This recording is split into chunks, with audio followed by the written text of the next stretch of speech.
Hey everybody, it is your spooky friend here today. I'm so excited to start crafting for Halloween with this incredible crow. It's like it was made for me. I love crows. I have some crows in my yard that I'm feeding. Just amazing.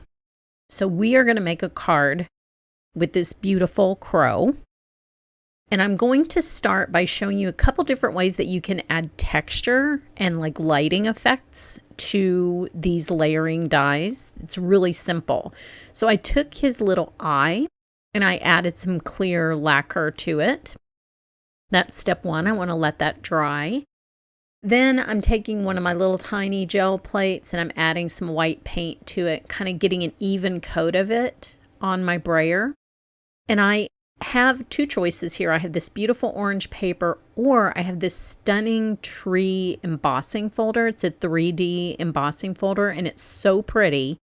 I wanted to highlight it with paint and see if it would be like a bright enough background that the crow would kind of stand out. I love this so much. It's a combo of wintry and spooky, and I'm here for it.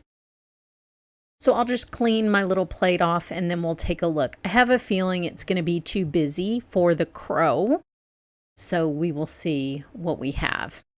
So I want to show you a way to kind of zhuzh up your crow or any of these animal dies. You know I love these dies. I think I've done a video with layering dies like every month. I'm just obsessed. So I have a two-way glue pen. This is glue that remains tacky when it's dry. This is an ancient one that they don't make anymore, but it's still good. I've had it like since the 90s, I think. And I'm just rubbing the glue onto some areas of the crow where I want there to be like moonlight. So rubbing it just gives you a better texture that's going to grab to the perfect pearls and give me kind of a more natural highlight instead of like the straight line that goes down when you just draw with the pen. So I just kind of spread it out a little bit with my finger. There's usually enough perfect pearls in the lid to grab enough to adhere to the glue. And it's so shimmery and fun. And it also highlights his little feather details, which is amazing. It's very detailed on this die. Each little feather is debossed on the bird. And so this is another way to kind of highlight that. Even though you're using a black object, you're still going to be able to see that texture. Look how cool he is. He is so cool. I love him so much.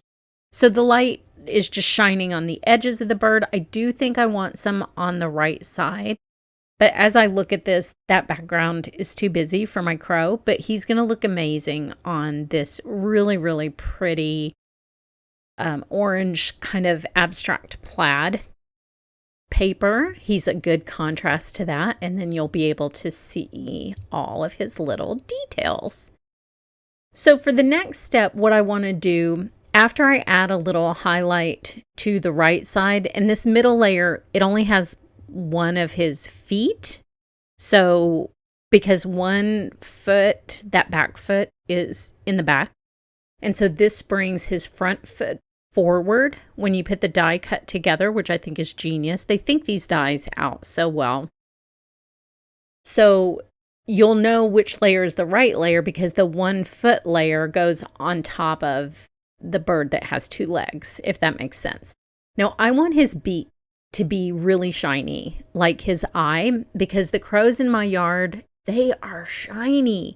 Their feathers are shiny, their beaks are shiny, their little eyes are shiny.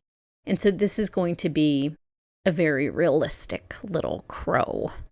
Okay, so to make his beak shiny, there's part of his beak, this is hard to explain, but there's like a little U shape that's cut out of the next layer of the die. So his beak actually extends farther back into his face, if that makes sense, just like a bird beak does in real life.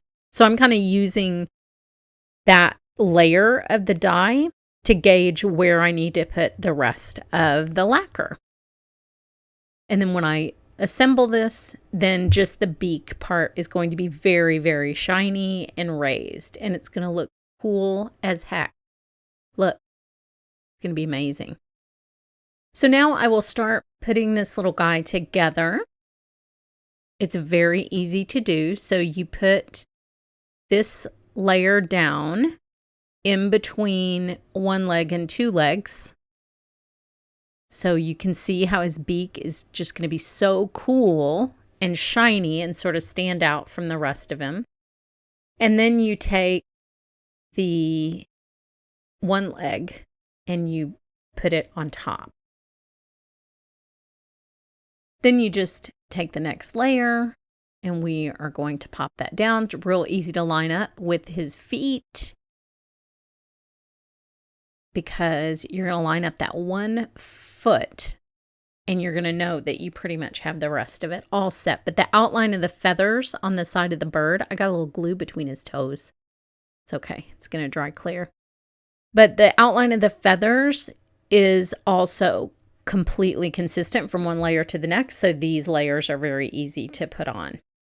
Now I still have to wait for his eye to dry. His eye and his beak are not dry at this point. So I'm actually being really bold in putting this whole thing together without messing up his beak.